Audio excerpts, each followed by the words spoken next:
friends, welcome back to the channel. My name is Kristen and this is Growing Zone 9B. Alright friends, so we are over here in what I'm calling basically just like a little bit of an herb bed going on. But what I want to show you guys is all of the mint that is coming in. This mint is just all throughout the garden in the grow bed. It's all up underneath our kale. It's over there in the back. It's absolutely beautiful. Now, what I really like about the Vigo cover is that it does provide shade for us here in Zone 9B, and that's really important. It will help this mint to last longer. And I had previously kind of discussed with you guys that this is the time of year that I actually start cutting all of this back, because I actually dry it. I have a dryer, and I dry this for herbal teas for the fall, for the holidays. So this is the time of year that you got to be thinking about it. When you're growing stuff, what can you do with this? You don't want this to go to waste.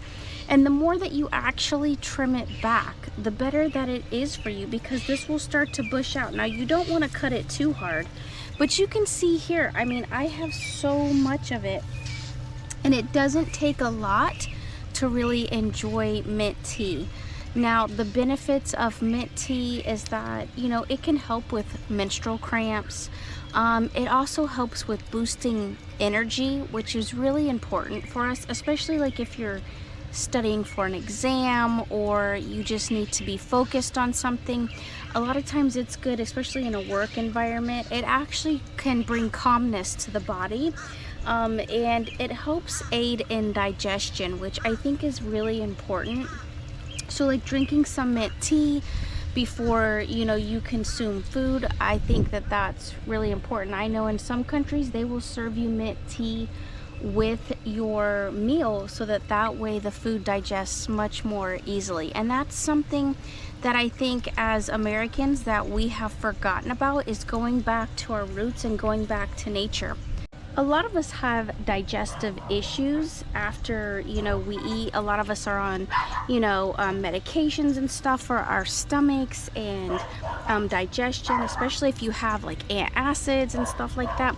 This mint tea is just gonna really do your body good and just bring in a healing component that I think we forget about. And like I said, it's all back through here. I mean, it's just by the handfuls, and that's why I love mint and growing it under this Vigo little shade cloth that we have. Just so you all know, I have reached out to the Vigo company, and I've asked them if there's any way that I can actually purchase another one of these screens and not with the poles, because I already have the poles, so we don't need to waste that plastic. I just need a new screen, and maybe the new screen will be much better than the screen that I currently have. So what I'm going to do today is I'm actually going to be brewing some mint tea, because why not? We have it and it's beautiful for the body. It's healing, and it just brings that nice enlightenment and energy that I think we need on an afternoon day. It's been very warm today.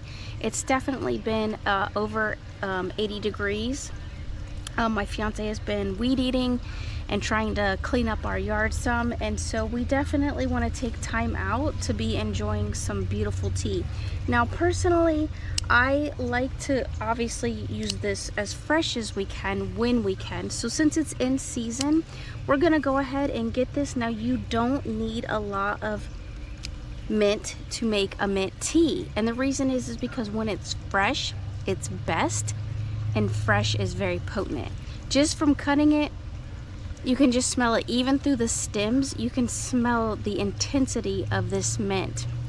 And you don't want to overpower it. You don't want it to be where it's so minty that you don't want to drink it, because then it'll taste like, you know, like Listerine or something like that, like you're swallowing Listerine. And nobody wants that. They just want a nice little bite of mint that just makes you really feel good. Now, the herb that I'm going to be mixing with this mint is actually just going to be our basil. Let's go check out our basil and see how it's doing. So over here we have our basil. As you can see, it's definitely getting hot here. It's going to flower. So what you want to do if you don't want it to go to seed is just kind of cut it back where you can see it like flowering. And then that way you can hopefully try to stop it from not producing at this time, because you want it to continue to produce. So just pinching it back or cutting off those top pieces is important. Now I can take those and I can brew them. I'll actually get some leaves and brew those leaves, but you can see we're gonna have a basil mint tea today. Basil's really good for the body as well. It also aids in digestion, so herbs that help with digestion is really important. And remember, fresh is always best. But again, if you have to, you know, you can dry these out and you can, got a little sand on that, and you can obviously use them in future teas. That is also something that I do, is I like to use the basil in the future.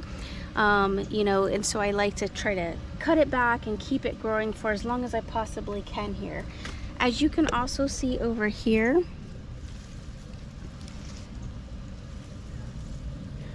our chives are doing wonderfully, and we've definitely got our beautiful kale still popping off in the garden because we've got this cover. Now I've also noticed over here that we have some tiny peppers coming in. So this is the sweet banana pepper, and it's got quite a bit of flowers, and it definitely looks like it's been pollinated. And we have a rogue tomato. So this space I have here is really just ideal for having our tea for right now. And so you can grow teas or herbs for teas not only in the fall, but you can grow this through the summer as long as you've got some type of protection and shade. So what I'm going to do is I'm going to go in and I'm going to get this tea brewing. I also have some holy basil over here in the corner, and I'm going to grab a couple of like little holy basil pieces, and I'm going to put that in, and we're just going to brew ourselves a nice tea. So basically, friends, for this summer, make sure you're staying hydrated and you are using the most out of your garden. That's really important and key to having a healthy life. And that's what we want, friends, is to remain healthy and well all year round. All right, friends, until next time, love one another, be kind, and I cannot wait to see you guys in my next video. Thank you so much for watching and spending time with me today.